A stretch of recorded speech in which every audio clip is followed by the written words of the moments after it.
All right, gang. So in this video, I'm going to analyze Brian Shaw from the 2023 Shaw Classic, the strongest man on earth that Brian ended up winning. This is the Hummer Tire deadlift. Brian did lifts of 900, 950, and then 1,050 pounds. Then he attempted 1,100. He succeeded on the first three, and he failed on the fourth lift. We're going to go ahead and analyze all four of those lifts, and then I'm going to give my commentary and kind of explain what did we see.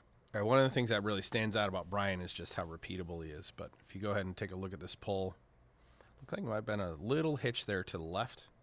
Let's go ahead and take a look here. So if we go ahead and look at our lift curve, which is what we're seeing on the screen here. Velocity in the center, and then our predicted theoretical 1 rep max. So if you look, 17, let's go ahead and let's run it again and take a look at what we got. Let's see where that lift actually starts. There's a deceleration there at the beginning. All right, so let's go ahead and take a look. So his lift actually starts right here. And what you'll notice is Brian has a very big pull, which bends the bar, basically bends the bar, and then he literally flatlines. So there's almost a pause, and then he goes and he pulls again. Okay? So Brian, of all the athletes, and we noticed this last year, Brian maintains a constant level of force on the bar in a way that other athletes generally don't. So Trey Mitchell is another one that has a very similar approach to his deadlift, which is a constant speed, a constant velocity, and a constant force. So if you look at Brian, outside of the initial velocity where he bends the bar, he maintains constant velocity all the way through his lift, and in fact with a gradual decline in velocity. So he has an incredibly controlled deadlift, and that's what we see here. His theoretical 1 rep max is going to be based on this angle here. So this is obviously greater than 30 degrees. It's actually looks like it's probably a 50-degree angle. So where his theoretical 1 rep max is going to be calculated somewhere between the 18 and the 19. We're going to have to draw a vertice here and intersect it. So we had him just a hair over 1,100. If we draw back here and we say that the intersection point's right there, then we've got him at somewhere around 1,100 pounds, 1 rep max. So the 900 lift was a good opener. Clearly had a lot in the tank. He's got greater than 50 degrees here. But let's go ahead and take a look at the next one and kind of see what we see here. So coming out of that, lift, we were very, very confident that Brian had a big lift in him. Last year, remember, he failed the 1050, and it was pretty obvious that he had it here. But let's go ahead and take a look here. All right. All right. So interesting here. Okay, so lift starts here. This is essentially him bending the bar to his knee, and then he has the initial force. Again, we're over 45 degrees, so we're greater than 45 degrees here. So his calculation is going to be right around the 5. So greater than 45 degrees, but he actually takes his time in the lockout here. So he takes his time and then holds it and locks it out. We'll watch it in the slow-mo. 1 rep theoretical max, right around the 5 intersection. Again, we are right around 1,100 pounds. We're actually 1,100 pounds. We're actually getting ready to update. We'll be putting the intersectors back in here. So if I grab a value here, I'll be able to see the intersection value here. But looks like right around 1,100 on his 950 lift. Beautiful, beautiful pull. I mean, Brian, in terms of just repeatability, if you look at that curve and look at his last curve, the only thing that changed in these two curves is this one got a hair longer. That's about it. I mean, he's just his repeatability is ridiculous, which is what makes him the GOAT. All right, let's take a look at Brian's 1050 lift. So this is 1,050 pounds. We'll watch him pull here. Slight shift to the left there. We're definitely going to see that in the slow-mo. Very good lift here. Notice much, much longer. So let's go ahead and take a look. So again, initially off the floor. Now look, we're under that 30-degree angle. Okay, so his initial force under 30 degree, and then here is where the lockout starts. So we're going to be calculating 1 rep max around the 7, which we didn't get. So the 1 rep max here around the 7-second mark, he actually doesn't have anything predicted. So there's nothing predicted. So what that means is that he's likely at theoretical 1 rep max for the transfer of weight to the glutes and the back. So right around the knees, you're going to do a transfer of weight to the back. We're looking to see where there's a theoretical 1 rep max, and we're looking basically to see, do we calculate that you could transfer more weight? And now we haven't. We've calculated that he's probably right around where his 1 rep max is. However, on his lockout, we do calculate, so 1 rep max is around 9 and 10. We actually do calculate that he could lock out, as high as 1,200 pounds and as low as it looks like, just a shade over 1,100. So this looks like right around 1,100 and right around 1,200 there. That's what we're actually looking for here. So between the 9 and the 10, this is where his lockout is.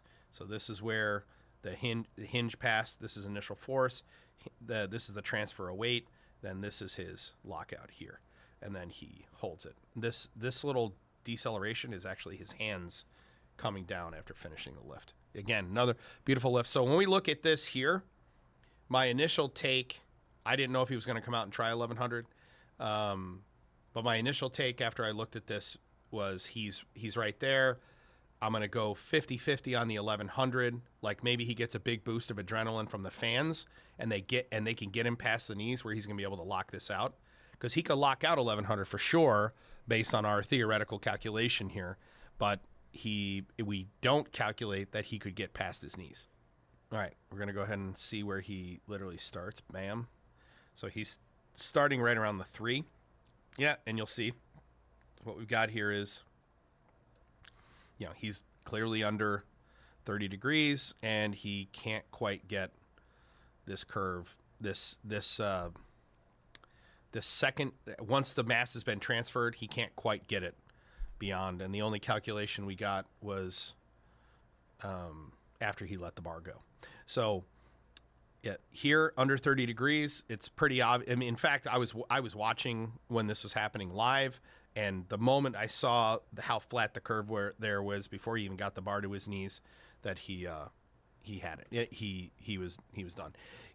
Brian could probably attempt this 1,100 10 times, and my guess is 50% of the time he would get it.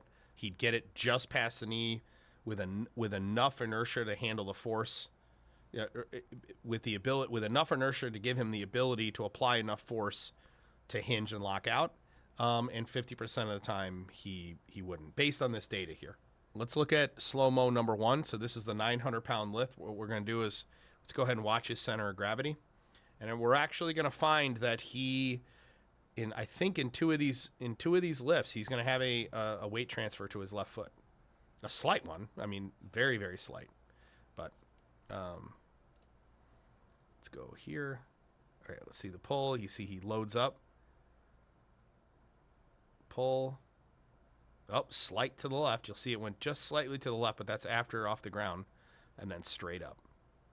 Good recovery. But you did see a slight transfer of weight to his left leg. And that could be a million things. What we find is when we talk to athletes after we've seen the weight transfer, and a lot of times they've had a lower back injury, a type hip flexor on one side versus the other. We've detected that people had scoliosis before. I mean, there's those weight transfers, they can be caused by lots of things.